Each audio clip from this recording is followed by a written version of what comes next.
यहाँ भंडारा बना होता है तो कपड़ा पहन चले गए, झंडा हलावता है तो कहीं चले गए, दूसरा पर बड़े भैया बहुत मारिन पूरी गोली, यहाँ मारिन, यहाँ मारिन, यहाँ मारिन, इतनी मारिन, यहाँ मारिन, कानन मारिन, इतनी मारिन, बाका इतनी मारिन, सारे गोली सारे दे भैया के बड़े मारिन, हमारा घर बर्बाद कर डाले। ये जाति जब आप पर गोलियां चलाते हैं तब ये नहीं पूछते हैं कि आप जाट हैं, गुर्जर हैं, यादव हैं या फिर राजपूत हैं। इनके लिए बस इतना काफी है कि आप इनके लिए हिंदू हैं, काफिर हैं। फिलहाल अभी उत्तर प्रदेश में बीजेपी की सरकार है, योगी जी की सरकार है, जहाँ पर कानून व्यवस्था एकदम दुरुस्त है। यहाँ पर अपराधी अपराध करके भागने की सोचता है उससे पहले ही यहाँ पर योगी जी की पुलिस उन्हें गिरफ्तार कर लेती है या फिर एनकाउंटर कर देती है। बदायूं वाली घटना आपको याद ही होगी, जहाँ पर जादियों ने हिंदुओं के घर में घुसकर उनके बच्चों की हत्या कर दी। उसके बाद योगी जी की पुलिस ने अगले ही दिन उनका एनकाउंटर कर दिया। और अभी बहराइच में भी जो घटना हुई है वहां पर भी 5 अपराधियों को गिरफ्तार कर लिया गया। उनमें से 2 अपराधी भागने की कोशिश कर रहे थे, जिनका एनकाउंटर कर दिया गया। बस वहीं रह गए, छुएंगे नहीं, बना रहिए, सुरक्षित करिए इसको। अब भाई कहाँ है मेरे? यहाँ पे रहो, असला एक बात सुरक्षित करो, लेके आओ, चलो चलो, परेशान मत हो, कोई बात नहीं, चलो ठीक है, हम लोग ना भागो।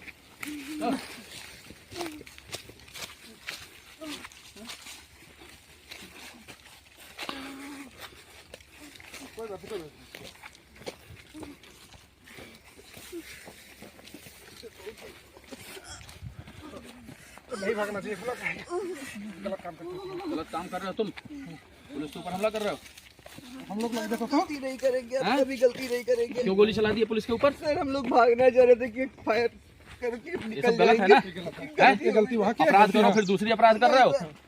गलती हो गई सर, हम लोग प्यार से लेके आ रहे थे, इतना भरोसा नहीं था तुम लोगों पर, किस तरह करोगे। चलो फिर गाड़ी घुमाओ, गाड़ी घुमाओ, अरे गाड़ी घुमाइए, गाड़ी घुमाइए, गाड़ी घुमाइए जल्दी।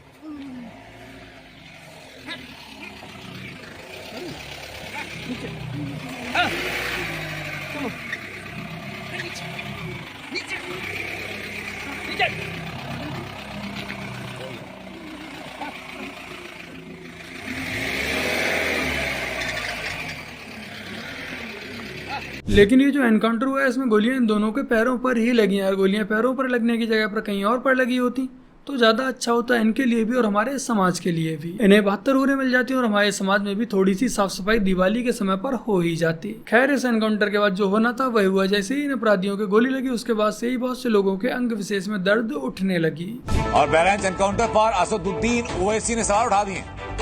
असदुद्दीन ओवैसी ने शक जता दिया और अब बहरहाल एनकाउंटर पर असदुद्दीन ओवैसी सवाल भी उठा रहे हैं। इस मामले में कोई शक नहीं है, ये पहले से कहा जा रहा था कि जो जिस धर्म के आरोपी हैं उस धर्म के आरोपियों के ऊपर अगर एक्शन किया जाता तो असदुद्दीन ओवैसी की तरफ से पहले प्रतिक्रिया आ सकती है। देखिए प्रतिक्रिया आ भी गई है। देखो ओवैसी का तो दर्द मुझे समझ में आता है कि उसके भाईजान का एनकाउंटर हुआ है, इसलिए उसके दर्द उठना तो स्वाभाविक है। लेकिन कांग्रेस के साथ साथ अन्य विपक्षी दलों के भी दर्द उठने लगा है। ये किसी भी कीमत पर बस अपने वोट बैंक को खुश रखना चाहते हैं, अब चाहे वो अपराधी हो या फिर आतंकवादी ही क्यों ना हो। ये पहले से फर्जी इनकाउंटर करा रही है, चाहे वो मंगेश यादव का हो, अजीत प्रताप सिंह का हो, चाहे ये बहराइच, ये केवल और केवल अपने फेलिवर को, अपनी कमियों को छिपाने के लिए किया। इसमें जो पीएम रिपोर्ट आई है रामगोपाल की, उसमें जो है उसके साथ में दलित ऐसी चीजें दिख रही है।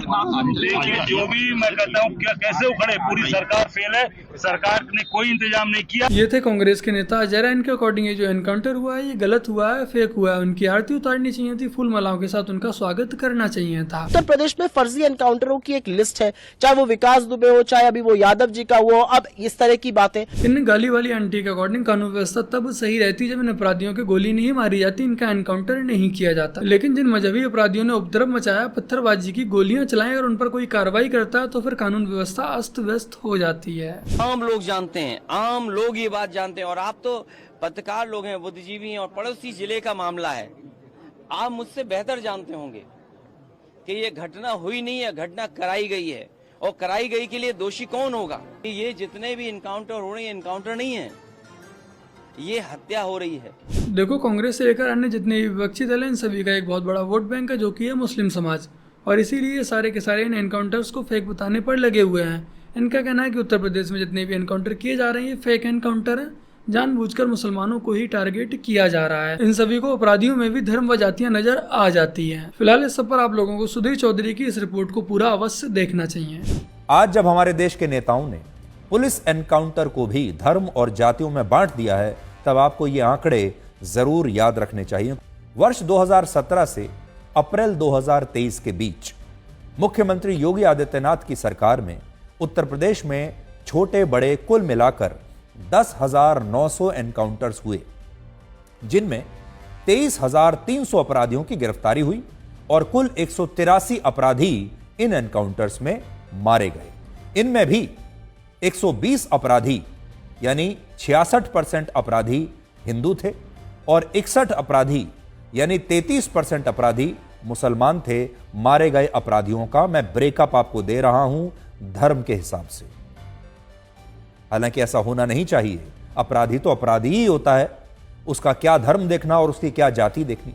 लेकिन हमारे देश के नेता सबसे पहले धर्म देखते हैं, सबसे पहले जाति देखते हैं, इसलिए उनके लिए यह ब्रेकअप दिया जा रहा है। इससे यह पता चलता है कि उत्तर प्रदेश में जिन अपराधियों का एनकाउंटर हुआ उनमें हिंदू अपराधी मुसलमानों से कई गुना ज्यादा है।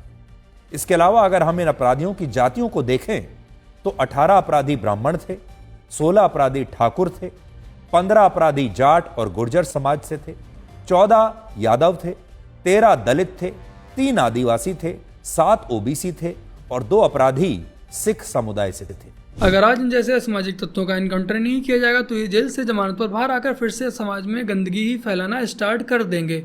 इसलिए आज समाज में ये डर होना जरूरी है जो कि योगी जी ने बीजेपी ने बनाए रखा है। तो लखनऊ से होते हुए आए, पूरे रास्ते में हरे झंडे लगे हुए हैं। नहीं, आप अभी जाइए और रेहुआ मंसूर के भी रोड पर देख लीजिए और रेहुआ मंसूर के भी जो मुस्लिम मकान है उन पर भी देख लीजिए। तो अगर रेहुआ मंसूर के व्यक्ति को झंडा ही उतारना था तो मूर्तियाँ यहीं से निकली है, तो सबसे पहले वो अपने गाँव के मुस्लिम का झंडा उतारते, महाराजगंज के मुस्लिम का झंडा उतारने की क्या जरूरत। फिर झंडा उसके पहले भी और मकानों पर लगे थे और उसके आगे भी मकानों पे लगे थे, उसी के मकान पे वो झंडा उतारने लड़का क्यों गया ये बताइए। वो ये इसलिए गया कि उनके मकान से 3 बार पत्थर चले। जब मूर्तियां क्षतिग्रस्त हुई, जब आक्रोश इधर से आया तब तो ये हुआ। तो कानून व्यवस्था पर भरोसा, वो अपना न्याय करे।